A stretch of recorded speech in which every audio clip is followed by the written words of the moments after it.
ಭತ್ತದ ಕೃಷಿಯಲ್ಲಿ ನೀರಿನ ಬಳಕೆಯ ದಕ್ಷತೆಯನ್ನು ಹೆಚ್ಚಿಸುವ ಪರ್ಯಾಯ ತೇವ ಒಣಗಿಸುವ ಆಲ್ಟರ್ನೇಟ್ ವೆಟ್ಟಿಂಗ್ ಅಂಡ್ ಡ್ರೈಯಿಂಗ್ ವಿಧಾನಗಳನ್ನು ಉತ್ತೇಜಿಸಲಾಗುವುದು.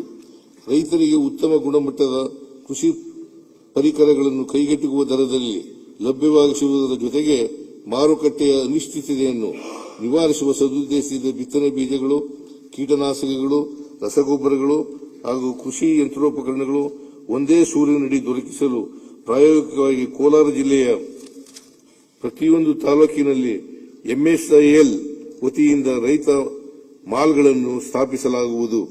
ರೈತರಿಗೆ ಕಳಪೆ ಅಸುರಕ್ಷಿತ ದೋಷಪೂರಿತ ಬೀಜಗಳು ಮತ್ತು ಕೀಟನಾಶಕಗಳನ್ನು ಪೂರೈಸುವುದನ್ನು ಹಾಗೂ ಕೃಷಿ ಪರಿಕರಗಳನ್ನು ಮಾರುಕಟ್ಟೆ ದರಕ್ಕಿಂತ ಹೆಚ್ಚಿನ ಬೆಲೆಗೆ ಮಾರಾಟ ಮಾಡುವುದನ್ನು ತಡೆಗಟ್ಟುವ ನಿಟ್ಟಿನಲ್ಲಿ ರಾಜ್ಯ ಸರ್ಕಾರವು ಕೈಗೊಳ್ಳಬೇಕಾದ ಕ್ರಮಗಳ ಕುರಿತು ಅಧ್ಯಯನ ಮಾಡಿ ಸೂಕ್ತ ಶಿಫಾರಸುಗಳನ್ನು ಸಲ್ಲಿಸಲು ರಾಜ್ಯ ಮಟ್ಟದ ಸಲಹಾ ಸಮಿತಿಯನ್ನು ರಚಿಸಲಾಗುವುದು.